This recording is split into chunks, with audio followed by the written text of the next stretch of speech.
തിരുവോണ നാളിൽ തൃക്കാക്കരയപ്പനെ വരവേറ്റ തിരുവാലി നടുവത്ത് സ്വദേശി കെ.പി. ഭാസ്കരൻ വീടിന്റെ മുറ്റത്ത് ഒരുക്കിയ പൂക്കളത്തിന്റെ നടുവിൽ തൃക്കാക്കരയപ്പനെ പ്രതിഷ്ഠിച്ചാണ് ഭക്തിപൂർവ്വം തിരുവോണത്തെ വരവേറ്റത്. ഓണാഘോഷത്തിന്റെ ഭാഗമായി വീടിന്റെ മുറ്റത്ത് അരിമാവ് കൊണ്ട് അണിഞ്ഞ് മണ്ണിൽ തൃക്കാക്കരയപ്പന്റെ രൂപമൊരുക്കി പ്രതിഷ്ഠിക്കുന്നതാണ് പരമ്പരാഗത ആചാരം.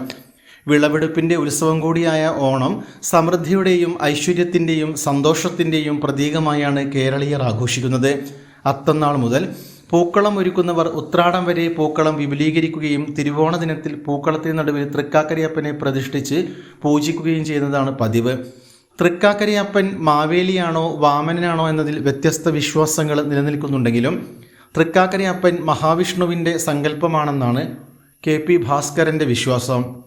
മുൻ ഗ്രാമപഞ്ചായത്ത് അംഗവും വണ്ടൂർ പ്രസ് ഫോറം പ്രസിഡന്റുമായ കെ.പി. ഭാസ്കരൻ ചെറുപ്പകാലം മുതൽ തുടരുന്ന ആചാരമാണിത്.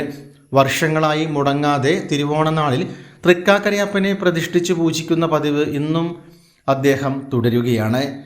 യഥാർത്ഥത്തിൽ ഇത് ആളുകളുടെ സങ്കല്പം എന്ന് പറഞ്ഞത് മഹാബലി നാട് കാണാൻ വരിക എന്നുള്ളതാണ് ആളുകളുടെ പൊതുവെയുള്ള ഒരു സങ്കല്പം.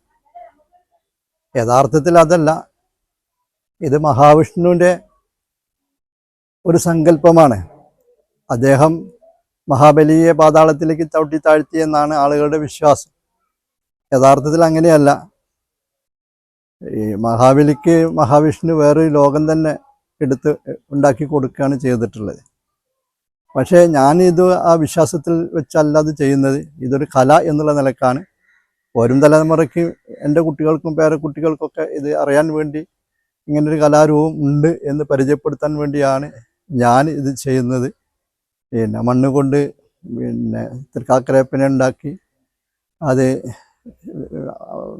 അരിമാവ് കൊണ്ട് അണിഞ്ഞ് അതോടൊപ്പം തന്നെ പൂക്കളം തീർക്കുകയും പൂവിട്ട് മഹാബലിയെ വെച്ച് പൂവൊക്കെ വെച്ച് ചാർത്തിയാണ് യഥാർത്ഥത്തിൽ ചെയ്യുന്നത്. ഒരു കല എന്നുള്ള നിലക്കാണ് ഞാൻ ഇത് ചെയ്യുന്നത്.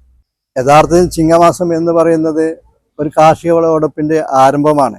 ഇടവും മിഥുനവും കർക്കിടകവും ഒക്കെ പഞ്ഞമാസം കഴിഞ്ഞ് മഴയുടെ ബുദ്ധിമുട്ടൊക്കെ കഴിഞ്ഞ് ചിങ്ങമാസം ആരംഭിക്കോടുകൂടെ തന്നെ കാർഷിക വിളവെടുപ്പ് ആരംഭിക്കും. അപ്പോൾ അതിൻ്റെ ഒരു സന്തോഷം കൂടി കർഷകരുടെയും കർഷക തൊഴിലാളികളുടെ ഇടയിലുണ്ട്. അതിൻ്റെ ഒരു പ്രകടനം കൂടിയാണ് ഇങ്ങനെ ഓണത്തിന് മാതേവരേക്ക്. തലമുറകളിലൂടെ കൈമാറിയ കേരളത്തിൻ്റെ തനത് ആചാരങ്ങളും വിശ്വാസങ്ങളും കാത്തു സൂക്ഷിക്കുന്നതിൻ്റെ ഭാഗമായി മാറുകയാണ് കെ.പി. ഭാസ്കരൻ്റെ ഈ തിരുവോണാചരണം.